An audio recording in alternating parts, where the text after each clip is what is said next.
I'm advising you this week to sit Marquise Brown. Kyler Murray, we know, is out for the year with a torn ACL. How can Hollywood access a ceiling? That's the question I have. He was already struggling to do so coming off of the injured reserve. Brown has finished as the wide receiver 52 and 56 each of the last 2 weeks, despite earning 8 targets each of those weeks. And this is a matchup this week. His matchup is against Denver. The Broncos are the third toughest pass DVOA matchup on the season.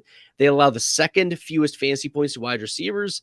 And let's be honest, DeAndre Hopkins is there, and AJ Green is somehow getting targets. Robbie Anderson is somehow getting targets. Greg Dortch didn't play this past game. You wonder if he was just held out for a couple of snaps and giving him an extra week's rest. There's not a lot flashy about the Hollywood Week 15 matchup, or even if you're looking forward to Week 16 and beyond, Hollywood Brown just is not in good shape. Like I talked about the Denver, then he gets Tampa, who has an occasionally stingy defense, but are you going to trust Marquise Brown in your championship week, Week 16 against Atlanta with Colt McCoy as his quarterback?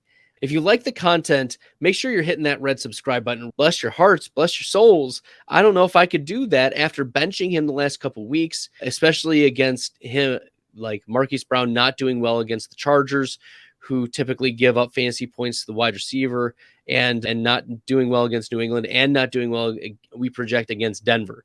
So I think that Marquise Brown is not in a good position to succeed for the rest of the way. If you can package Marquise Brown and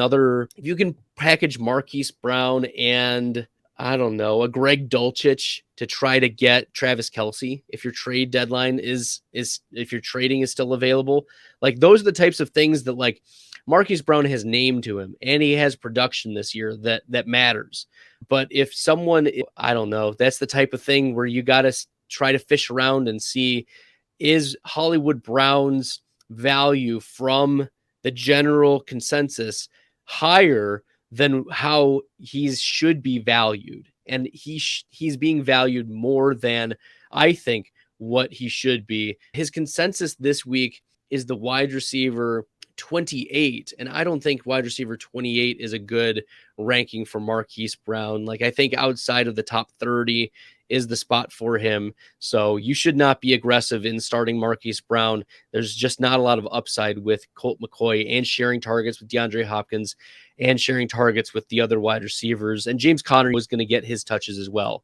So we're not looking favorably upon Marquise Hollywood Brown.